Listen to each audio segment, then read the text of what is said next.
Mr. Rohatyn, from your close association with the governor early in his first term and then through the remainder of his 8 years in office, give us your appreciation of his contribution to the state of New York. Well, I think that he really played the major role in saving the city of New York. And in doing that, I think he saved the state of New York. The city was in terrible condition. I think a bankruptcy of the city might have bankrupted the state. State itself wasn't in that strong a position. I mean, the amount of deficit spending that had taken place both by city and state administrations before he got into office was pretty bad. And he not only played the major role in creating the kind of business, labor, government cooperation that was needed to save the city. He then straightened out the state and, in effect, helped revive the economy of the state, changed the direction of the state from a kind of welfare spending state to a much more business-oriented, growth-oriented, live within your means kind of state. What qualities do you think he brought to that task? Well, he was very pragmatic, very tough, very realistic, humorous, open-minded.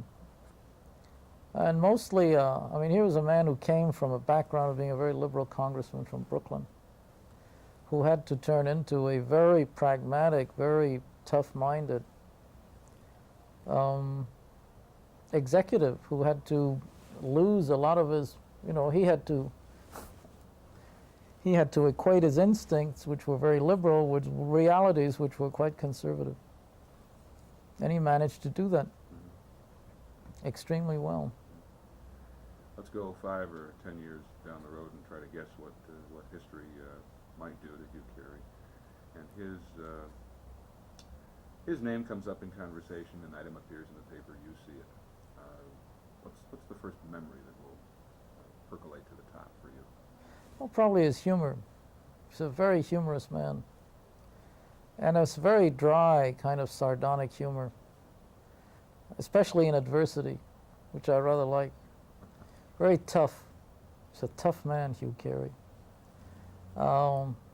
He's very good when things are very tough. Gets bored rather quickly. And so I think the first memory will be how good and tough and humorous he was when things were really difficult. And the second, I guess, would be the might-have-beens. Because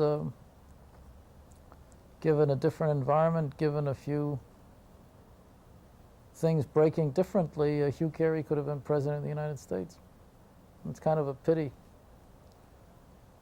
Who knows? It might still happen. But I guess you'd have to say it's less likely now than it would have been. And that's kind of a pity. I think he would have been a good one. Yeah. One last inquiry. How do you think history will treat him when you look at the string of governors in the 20th century? Let's say all the way back to Teddy Roosevelt, and you've got the big names of Roosevelt in there. You've got the big name of Rockefeller. Mm-hmm. Where do you think Carey's going to stack up? Well, Carey, I think, will stack up rather well.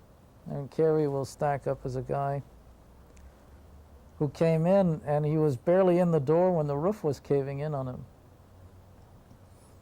And he kept the place from falling apart, put it back together again, never blamed his predecessor. I thought that was very stylish. And especially in his first term, really did some extraordinary things. I think history will treat him very kindly.